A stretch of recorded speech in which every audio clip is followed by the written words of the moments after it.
It's time to get your checking account to zero with free checking from PenFed. That's zero ATM fees, zero balance requirements, and zero time spent waiting for your paycheck to direct deposit because you can receive it up to 2 days early.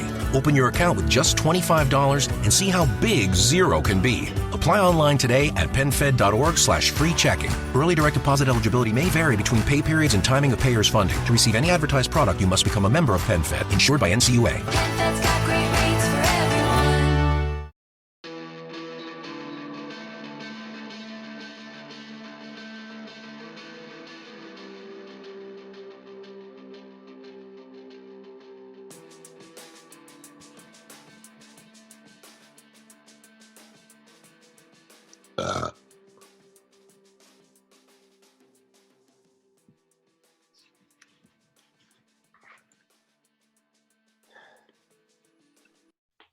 What's up, everyone? I'm Jeff Lund. This is the Mediocre Alaskan Podcast, talking with Steve Shannon from Fairbanks. This is a fourth time on here?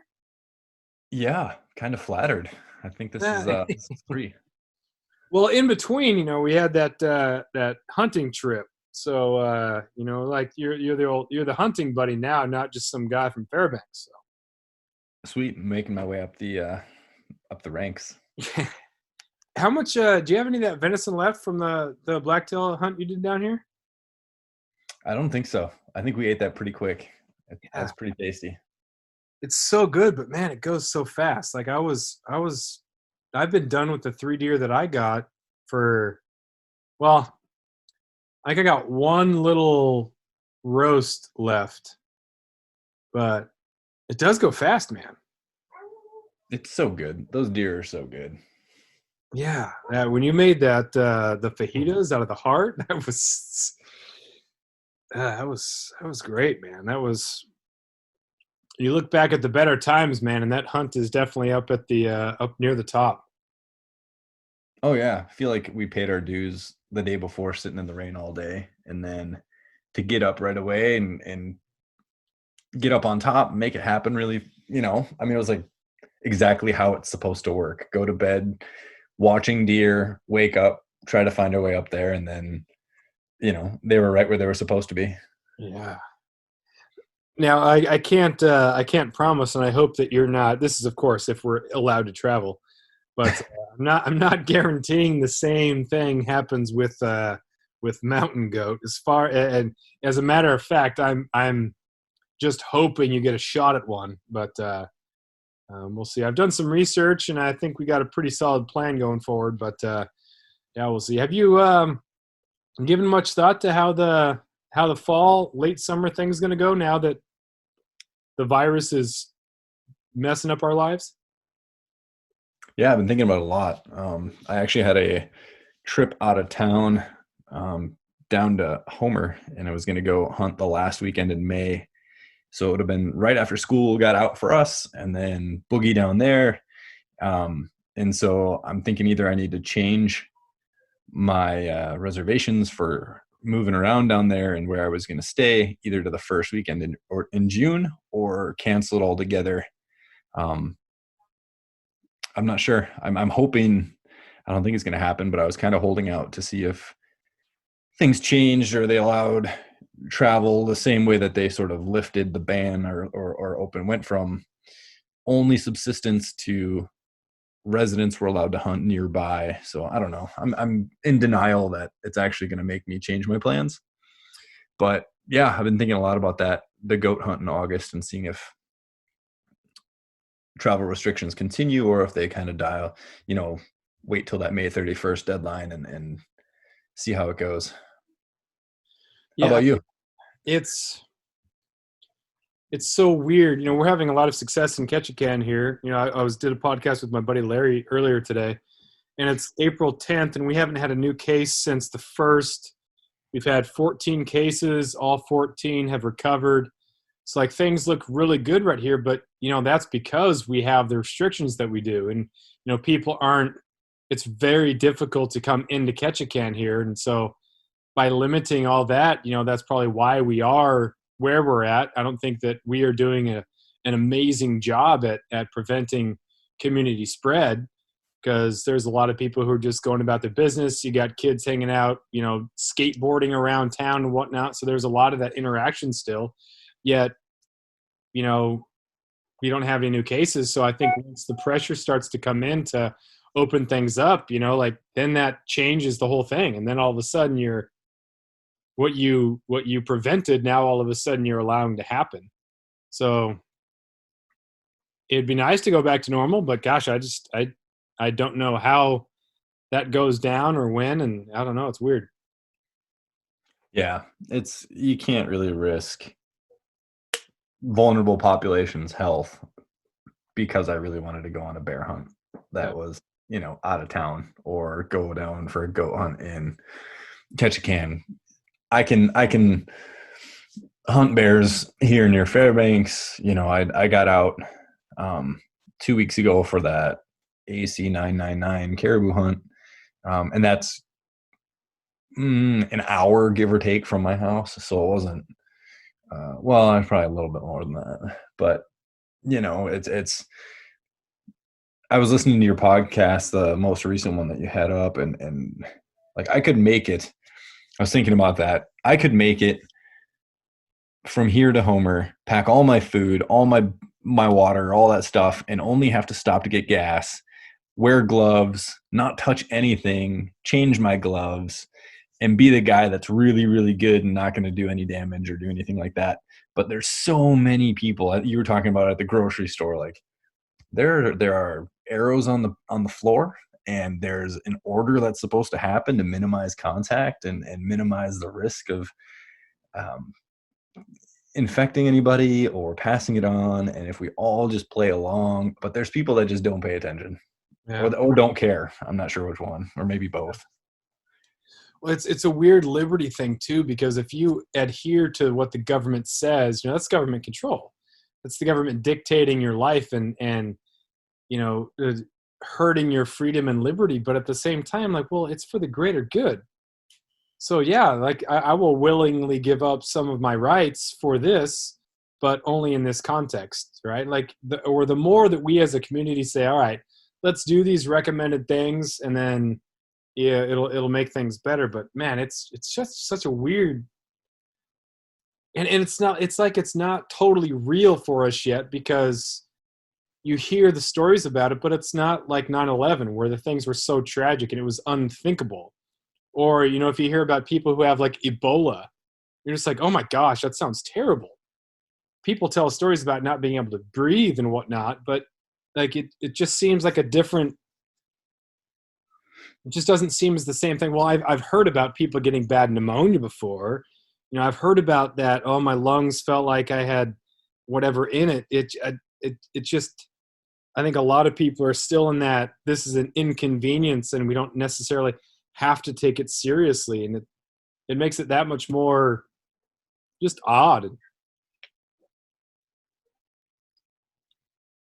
Yeah, I don't know. I don't know. And then the weird, it gets that weird media and weird political spin to it too, that really only just muddies the water. Yeah. And so, yeah, it's difficult to have. We've all got those relatives on Facebook that think one way or the other way about it. And you're just like, oh, I know I'm quarantined, and there's definitely times during the day I don't have anything better to do, but I might just swear off social media for the next couple of weeks. It's so bad. Self-quarantine from it. The thing that I really dislike is when people will post something and say, is this true? Dude, do some research first before you perpetuate that, because you're just spreading the shock value. Just take that second and say, okay, this is kind of crazy, man. Okay, it's not true. I'm not going to share it. Don't just share it. And then anyway, let's get back to that caribou hunt that you did.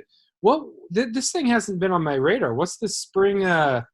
Is that a resident only subsistence draw thing, or what was that caribou that you got down 2 weeks ago? So it was the hunt is AC 999, and my understanding, so it falls under the category of a targeted hunt. And my understanding was that we have that 40-mile hunt in the fall, and then we have one in the wintertime, and the winter hunt got canceled because I think we're over quota for the fall, and then Canada didn't shoot as many of the 40-mile herd as they were supposed to or thought they would. So then there's this like remainder that they need to harvest to make sure that they don't overgraze and then all die, or too many die of starvation. So to kind of keep the population within those buffers, they opened up, I think there was 400 tags that went out, and it seemed like it was really last minute. I found out about it like 2 days before they were closing the because it was drawn by lottery 2 days before they were going to draw names. So I quick submitted my information, and then I only knew 3 or 4 other guys, and of them I was the only one that got drawn. So ended up going out by myself, which was kind of strange, but not a hunt I would recommend trying to do on your own. I went up the Steese, and there was a couple spots when you got up to like past 12-mile Summit and Eagle Summit, which are like the two big. There's a trail, the Pinnell Mountain Trail, that runs from 12-mile up to Eagle Summit, and you can hike it in the summertime and in the fall. I've done portions of it, but that's kind of like where the parking lots are, where there's easy pullouts and stuff in the wintertime. So you want me to just launch into it? I can. Well, I had one question before we go into that. So, like, this is the management thing. So, like, I had heard that some of the caribou herds are doing very well. It's some of the, like, the ebb and flow of population. Like, they're at the peak of some of those herds. Is that did I remember that, or I hear that correctly? Yeah, I think that 40-mile herd in particular. I haven't had an eye on it, but I have some friends that were telling me that's for the last few years they have really been hammering hunting, like not even harvesting. What's the conservation term I'm looking for? But like predator management really hard on the wolves. Okay. And so it's done wonders to that population of caribou, but I think they're getting ready to dial back some of that. Mm-hmm. And so I know that the numbers for the 40-mile in particular are pretty high. After years of fine print contracts and getting ripped off by big wireless providers, if we've learned anything, it's that there's always a catch. So when I first heard that Mint Mobile offers premium wireless starting at just $15 a month, I thought, what's the catch? But after talking to them and using their service, it all made sense. There isn't one. Mint Mobile's secret sauce is that they're the first company to sell wireless service online only. They cut out the cost of retail stores and pass those sweet savings directly to you. For anyone who hates their phone bill, Mint Mobile offers premium wireless for just $15 a month. I was hesitant about having to get a new phone and a new phone number, but with Mint, you can use your own phone with any Mint Mobile plan and keep your same phone and your same phone number along with all of your existing contacts. Mint Mobile gives you the best rate whether you're buying for one or for a family, and at Mint, families start at 2 lines. All plans come with unlimited talk and text plus high-speed data delivered on the nation's largest 5G network. Switch to Mint Mobile and get premium wireless service starting at just $15 a month. To get your new wireless plan for just $15 a month and to get the plan shipped to your door for free, go to mintmobile.com/waypoint. That is mintmobile.com/waypoint. Cut your wireless bill to $15 a month at mintmobile.com/waypoint. Good. Yeah. So give me that little recap there. How did that guy go down? Yeah. So playing Mr. Mom for the last while. Like it's been awesome staying at home with my son and our dog and doing that stuff, but it makes it kind of hard. It's just far enough out of town and it's just cold enough right now that having my 7-year-old out with me was a cute idea, but not really possible.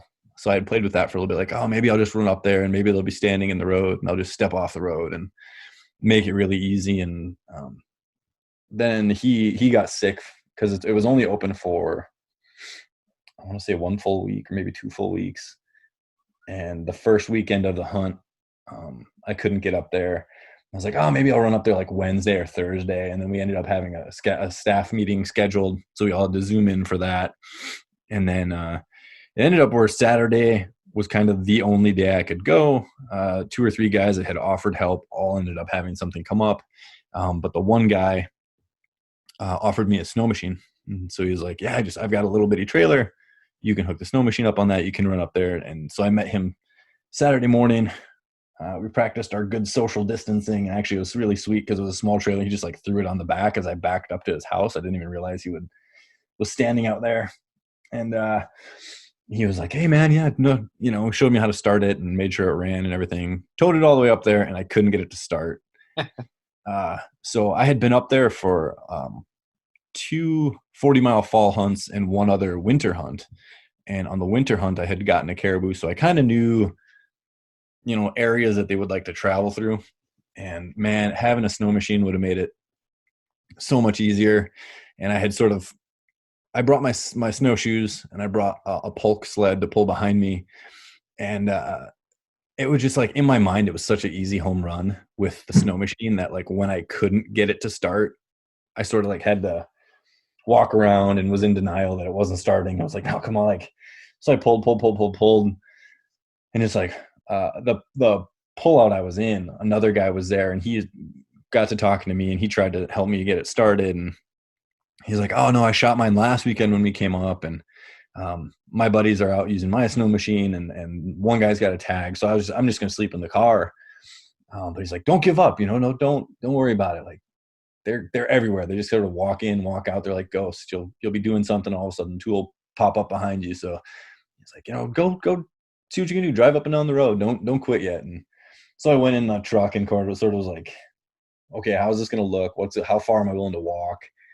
What time is it? When's it going to get dark? Because it was probably 10 degrees below zero, but there was a constant wind. I would say it was probably constantly blowing like 20 miles an hour, and then it would gust like 30, 40. Ugh. It was just not fun. So I got back in the truck, got something to eat, figured I was like getting kind of hangry, got something to eat, and just sat for a little bit, drank some coffee out of my thermos, looked up and down the road. It was a really like bright, no clouds in the sky, bright sunny day. And just sort of sat there for about 15 minutes and broke out the binoculars. And sure enough, like probably a mile and a half, I had backed my truck into the pullout and was looking out the front door across the highway. And man, it was like, probably a mile and a half away, 2 caribou, 2 little dots on the far, far hill. And I was looking at them, and they were in this sort of like windblown section, and they weren't really moving. And I watched them for about 15 minutes, started coming up with a game plan. I was like, man, that's not too far. I could walk that, and there's still plenty of daylight. What's your daylight like right now? Oh, right now we're good. It's getting dark around 9:30, 10 o'clock ish. Oh, yes. And once you guys start adding minutes, man, you guys pass us up down here pretty quick. Yeah, it stacks on, and that's like the one. It's snowing again today, and I'm like slowly starting to resent this like never-ending winter. But yeah, the redeeming factor is definitely the amount of the sunshine we get for as long as we get it. So I mean, it was probably noon at that point. And I was like, okay, I got plenty of light. I can get out there. And then I sat there in my truck, sort of waiting. Maybe they'll get closer and I won't have to walk as far. There was 2 more little notches, little drainages that they would have walked into possibly, or that if they got down in there, I could go out after them. And sure enough, they started to move slowly towards us. And then about, probably 10 minutes after that, a group of 7 had fed up over the top and was coming down the same area that they were in. And then right about that time, another little truck pulled up, and they didn't have a snow machine. There's a young, probably guy, late 20s, early 30s, and then a lady about the same age. And I was like, man, there's like 8 or 9 caribou over there. I'm by myself. What if we all 3 of us? So I walked over to their truck and said, hey, I've been watching these caribou feed over there.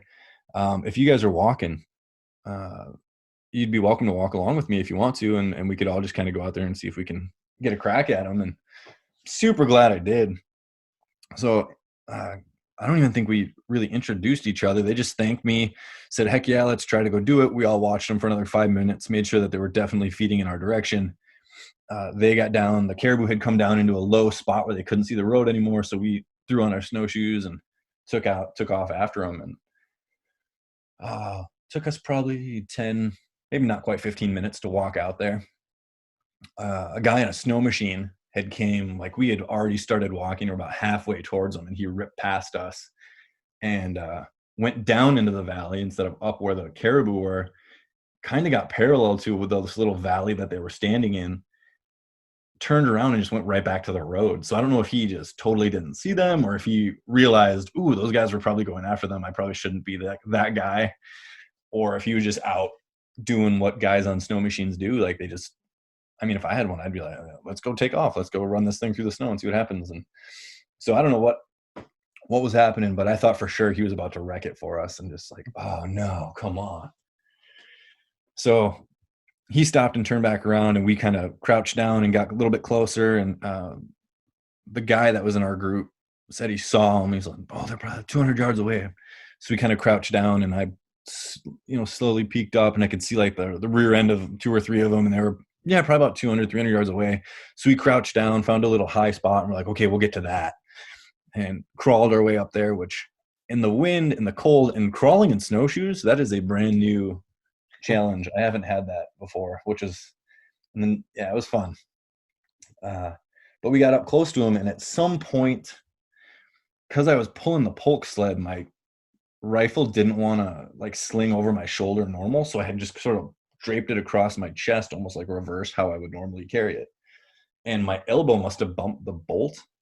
Oh boy. So the bolt had come open, and with the crazy blowing snow, it must have blown some snow into the chamber. And then when I went to chamber around, I could get the bullet into the chamber, but I couldn't close the bolt handle. It had like frozen just enough ice over the face of my bolt that I couldn't get it close. So I'm there, like, got my gloves off, and I'm like pinky fingernail, like trying to chip away as much of this as I can. And they're slowly starting to feed away. And the lady was the only one that had the tag, so she and I crept up close enough, and we're probably 150 yards away. And she's all set up on her backpack, and I'm behind her, like trying to get I was like, you know what? Just shoot one. Like, don't wait for me. I'm cheering you on. Go ahead and shoot one. And so she was like, okay. And so she settles in and she takes a shot, and she missed. But we were so low, and you know how it is, like in those kind of situations where there's sound bouncing off of everything. Yeah. Caribou had no idea where we were, and they actually got closer. So they got into probably about 80 yards. They spooked and got closer to us. And so I tried to help this lady get set up over her backpack again. And I was like, if you want, like, sit up. And because they were kind of, the way the hill went, they were a little too far for her to be completely prone. So I propped up her backpack and was trying to help her get in the right position. And she's like, okay, I know I got one. I can see one. She shoots again and misses again. And so this time they see her and they spook away, and they went uphill away from us, and probably were about probably 200 yards at that point, and had slowed down from a trot.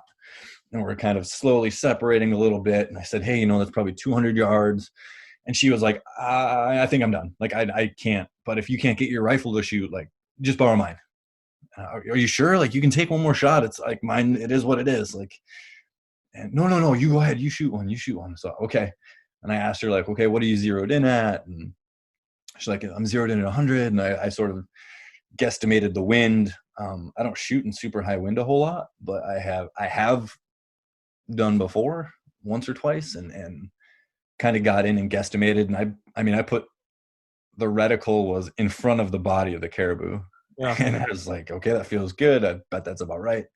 And pulled the trigger, and the cow I shot it was as much skill as it was luck, for sure. So that caribou just dropped right there. And with the wind-blown snow, it actually was steep enough where it died that I would have had a real hard time not having it slide down the hill. So it kicked up, fell backwards, slid down the hill, and it was sort of like, whew, all right, yeah, I got one. Like, handed it back to her. You think you can shoot one? And she kind of, well, where did you aim? What'd you do? And I walked her through what I did, and she was like, no, that's too far away. I missed at 80. The wind's too much. I don't feel like this is good. So she, we sort of high-fived and felt good, walked up to the caribou, And I told her and her friend that she was with, I said, if you guys want, don't feel obligated that you have to stay here and help. I can gut it and get it back to the road. But if you want to, I'm more than happy to share meat with you guys. I really appreciate you letting me use a rifle. So they sort of looked and saw where the caribou had went and looked around the valley a little bit more. And they're like, she looked at me. She's like, I really like the idea of securing at least a little bit of meat so that if it doesn't all go to plan later on, we at least, we've shared something. So we broke out knives. I actually pulled the thing. I grabbed its rear leg and just sort of like pulled it a little bit, and it slid down the hill further 20 yards. And I did it again. It got all the way down to the bottom of the valley because it was just such an incline that side hilling with that sled wasn't going to work real well. And trying to get try to get us around this animal wasn't going to be really useful. So I pulled it, just kind of let it slide down the hill.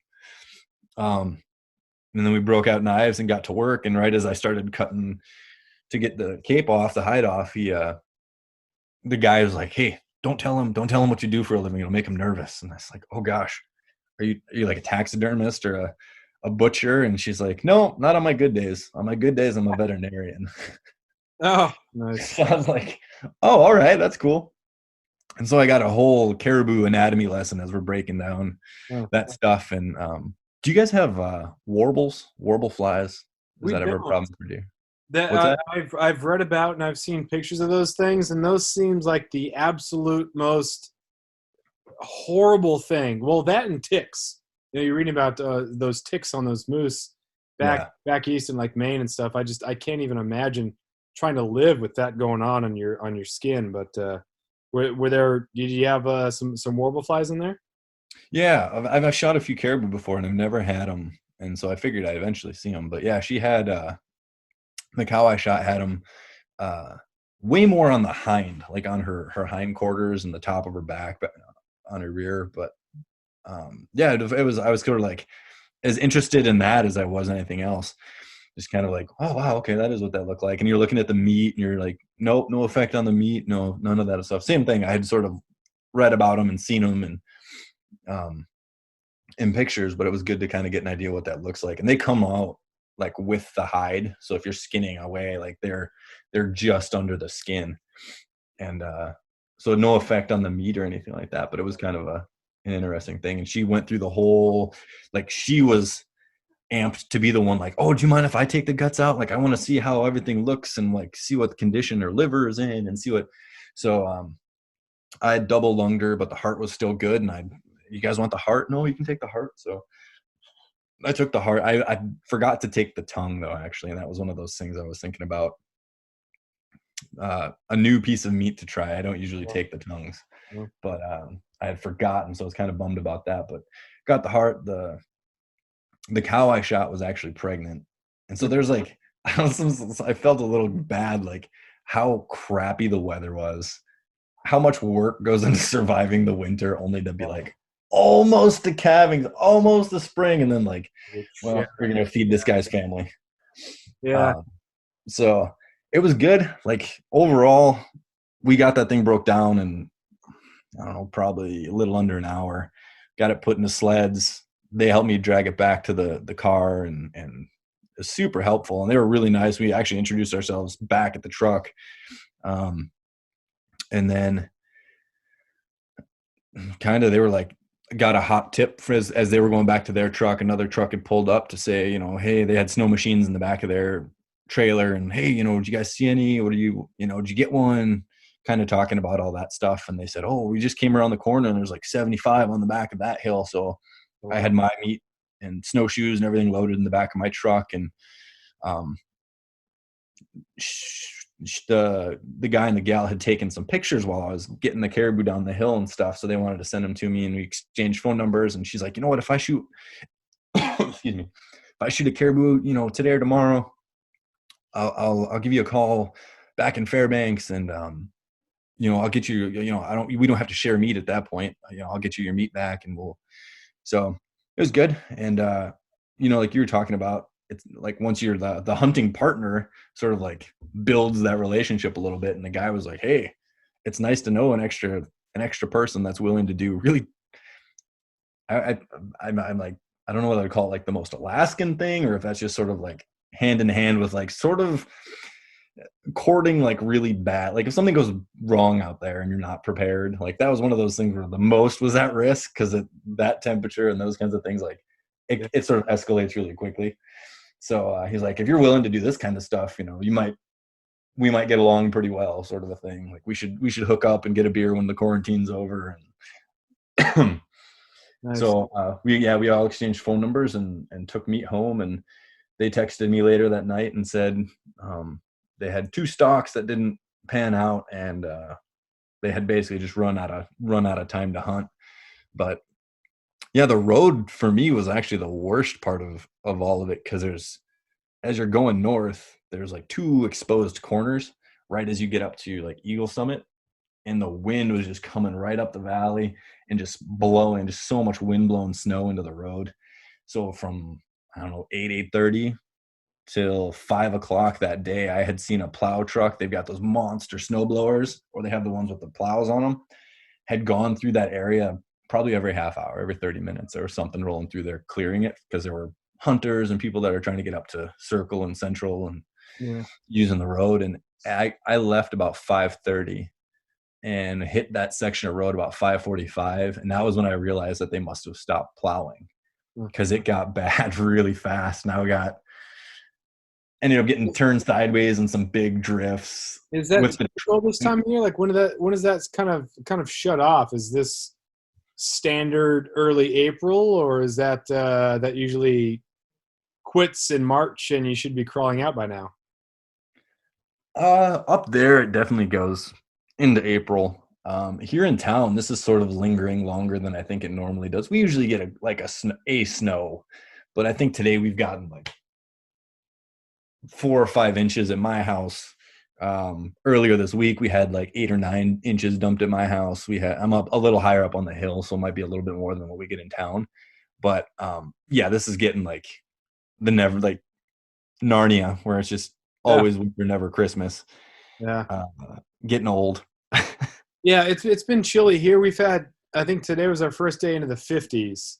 And usually you have a couple of those days where the wind changes and it starts to come out of the southeast, and so it warms up.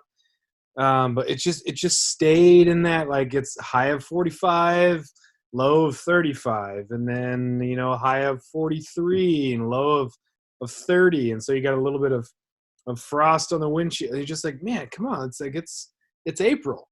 But, you know, of course it is April. So, you know, you shouldn't be anticipating nice days in the 60s, because that comes later. But it's been sunny. Just that north wind, man. It just feel like you're so close, but there's still more work to do. Yeah. And then like, I don't know, I'm just like forecasting in my head, man. We're still gonna end up having rain this spring, which means with this much snow plus rain, the river's gonna be high for a while. And then it's like too much time sitting at the house. I keep thinking about like, wow, man, how long is it going to be till I can get the raft in the water? And then mosquitoes are probably going to be terrible. And oh man, just like, I need to reframe. I'm catching myself like just being a pessimist about it. And it'll go away. We get snow every year. It'll melt. The rivers will go back down. We'll be fine. There will still be grayling in the water. Like, yeah. So.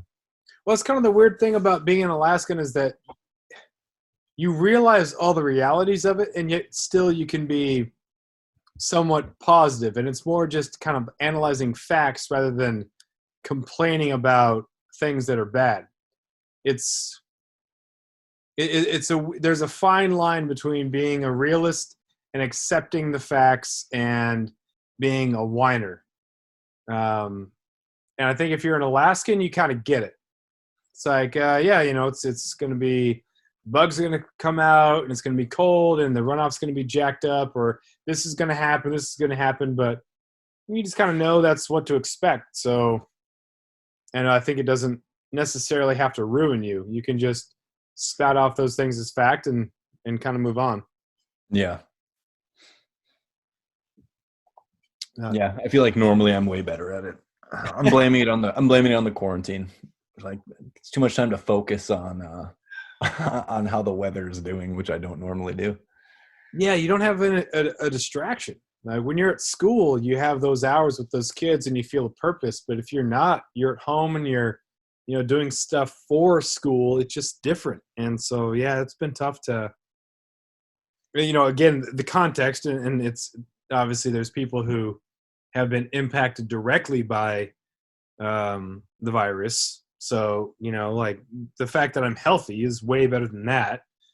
And, I have a job. So, that's way better than those other two options, but it's just different, man. You start going down those roads of the weather, or thinking about the economy, or thinking about the whatever, and it can wear on you a little bit. Yeah. How are you guys down in Ketchikan? Other than you said overall no new cases or anything, but you feel like people are staying fairly positive? Yeah, I think so. I when I came back from California, I didn't go out for 2 weeks, so I didn't even see the ocean. And to live in Ketchikan and not even see the ocean was crazy. I wasn't even going for like walks really. I just kind of walked around the perimeter of where I live. So I don't, you're in the Zoom meetings with people, and they're kind of taking it seriously too. And so then once I was off quarantine, I'd go on some hikes, but I'd go in areas that would not be populated. So, and then you go to the store and no one really chats. So it's hard to kind of get a vibe or an idea of how everybody else is. But, it seems like people are, it's bothersome. It's an irritant. Yeah, it's hard to grasp what's going on and how concerned or worried people really are. But I know some people don't care, some people really care, and that's just what you're going to find probably everywhere. Yeah. Yeah, what is it like there? We had a couple, like the school I go to, we had a student she graduated a few years ago, but I know her family a little bit. Her mom and dad tested positive, and then some other folks. Our teacher, the principal at our school actually used to live down in Petersburg, and she said that the very first guy to die from it was from down there, and she actually knew that family from her time when she lived in Southeast. So it like right away affected her, and I think that sort of made a lot of the stuff that we were talking about during like our Zoom meetings and things like that feel a little bit more real. And then to have it move the way it did, they're calling Fairbanks one of sort of the hot spots. I know Dr. Zink has mentioned a couple of times that that's one of the areas they're definitely concerned about. Mm-hmm. I have two friends whose wives are nurses at Fairbanks Memorial, and I have a friend who is a physician's assistant at Chief Andrew Isaac, which is like the native clinic. So,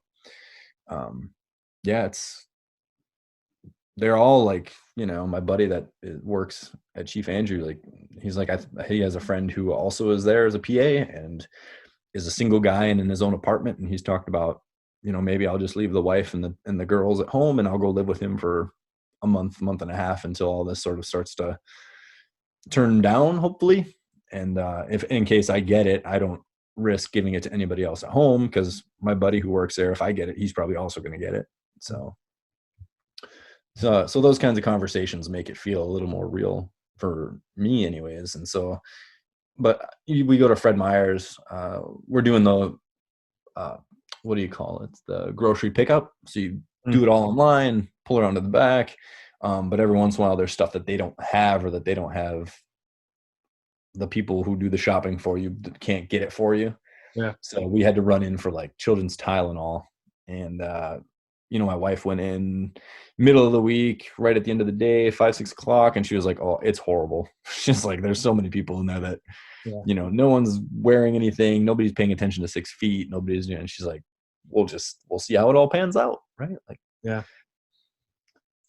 Yeah, it's so weird, and it's sad. Like everything comes back to it. Like it's impacted every part of your life, and so you can have a conversation about something else for 15, 20 minutes, but ultimately everything comes back to how this is shaping your life, and it's just weird, and it's so uncertain. Like it's a game. If you don't want to get it, but if you do get it, well, what does that mean? And that's the uncertainty of it. what is the mortality rate? Is it going to be miserable? Are you going to be feel bad? Are you going to be able to fight it from home? You're going to have to go to the hospital. Like, it's just so different, so uncertain. And I don't know. I don't know. It's crazy. Yeah. And that's what I keep trying to relate to my students too. Like, I feel like a pretty level-headed 34-year-old. I feel a lot of unknowns, and I know I can recognize a lot in my behavior when I'm like, oh, that's probably because I'm feeling anxious about something. And then I remember being 15, 16 and having no self-awareness about why I was doing things or what I was doing. It's trying to like reiterate those in my contact with them. Like, we're all feeling a little bit crazy, but we're all in this together. We might not know what's happening, but be safe, be smart, do this thing, and they'll tell me, they'll write me private messages back, like in Google Classroom. You can, like, if they submit assignment, it creates like a side conversation on the assignment where I can give them feedback on something and they can respond to it. And there's been a lot of those things that aren't even related to assignments where you're like, trying to think of the one I got today. It was really good. It's like, oh, it's forcing me to be in a situation with my parents, and I don't feel like we've had a very good relationship for a long amount of time, and I have to talk to them, and they have to be with me, and I feel like and I was like, wow, trying to turn that around for that student, be like, what a good thing. Like, you have the opportunity to get along with your parents, and it's not going to be easy, and it's going to be probably really awkward for a little bit, but yeah. If you see it through, be positive and give them the benefit of the doubt. Like, you're their first teenager. like I have a really good relationship with that student. I was like, I have a 7-year-old and I don't know how to interact with 7-year-olds because I work with high schoolers all the time. Yeah. I was like, your parents probably haven't hung out with high schoolers since they were high schoolers. So, yeah, I think there's a lot of families who they're going to feel a lot more connected to their family because it's not running the kids off to games or to everything else. It's all right. Well, let's how are you? Like, what's going on in your life? And I think a lot of families will kind of get back to what's important, and that'll be sweet.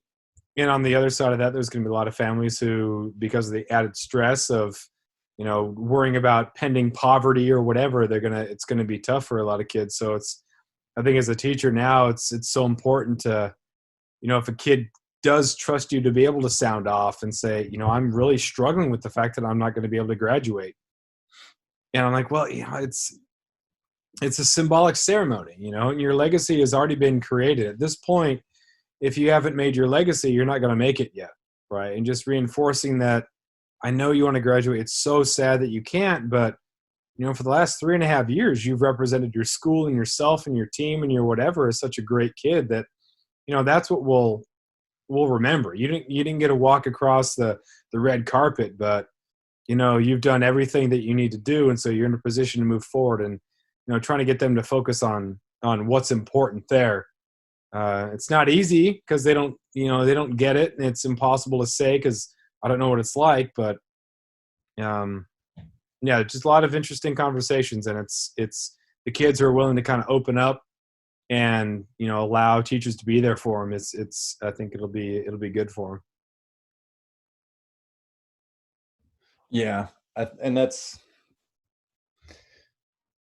opening that up and having those conversations, I think, is going to continue to be.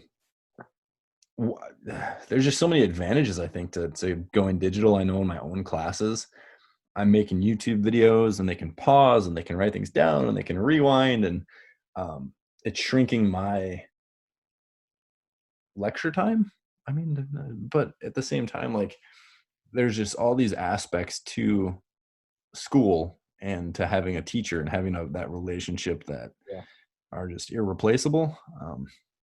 And it is like, it's hitting me in different ways. I was laughing with my wife. I have a bunch of kids that are really big Office fans, as am I. And so, like, at lunch, having those kids come in, I'm realizing I miss having like that sit down joke around time. Oh man, somebody says something and then there's a quick Office reference or whatever it is. And a couple of those kids also have reached out. I don't even have them in class anymore. And they're like, hey, finished up binge watching, season 7. Mm-hmm.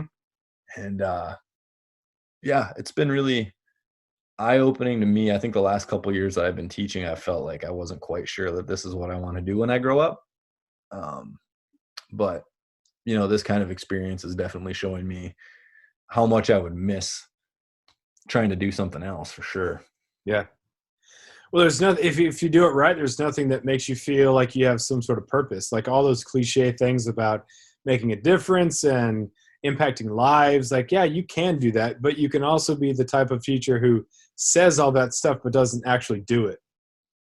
So it's it's the same thing with kids in my sports lit class. I'm asking questions about you know how do sports impact you and whatnot. And it's really easy to say if you're an athlete that sports teaches us life lessons. Like, oh, well, what's a lesson that's taught you, right? Like you can regurgitate that really easily, and we get really good at that. Teachers too, everybody, right? Like we really get really good at regurgitating what the right answer is.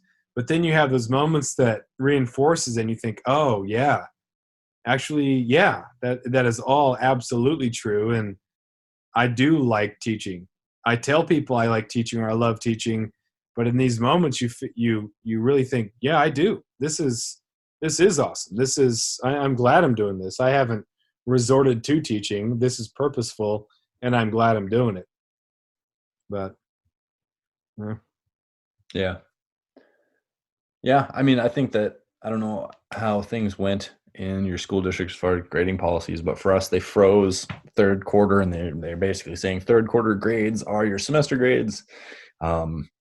But there's an opportunity to increase credit in an area if you want to, based on what we did already teach in third quarter. So like not any new content, but there's an option to demonstrate a better understanding of content we went over, which is what it is. Like I understand why we went that direction.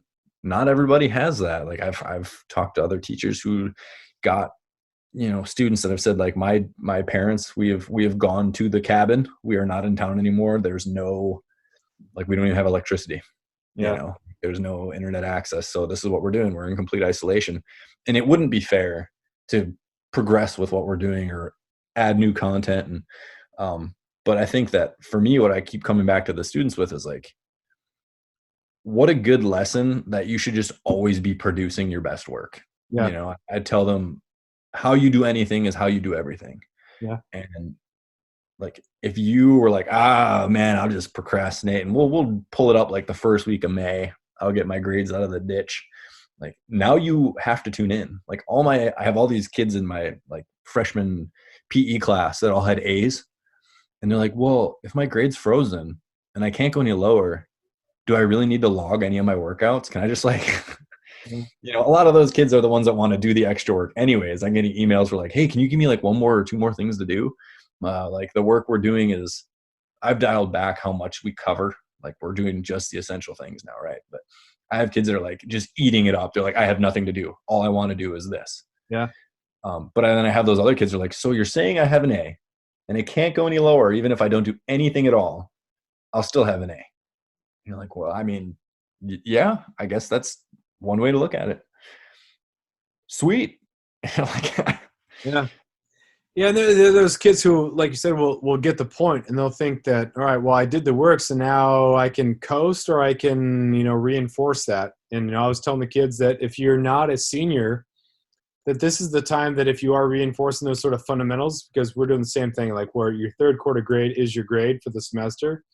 But if you have an opportunity to reinforce the foundations of what you have, that's going to put you in a much better spot. Because if you're on chapter 5 or whatever, and you kind of get it, and chapter 6 might be a little bit of a struggle, but you're not going to chapter 6 until next year, or you're moving up from algebra 1 to algebra 2. It's like if you learn the fundamentals and you are so solid in that, it's going to make you that much it's going to make it that much easier for you to then take that and scaffold and do the next thing. So the principle of learning, craving, and bettering yourself, like that's the thing that makes you a lifelong learner.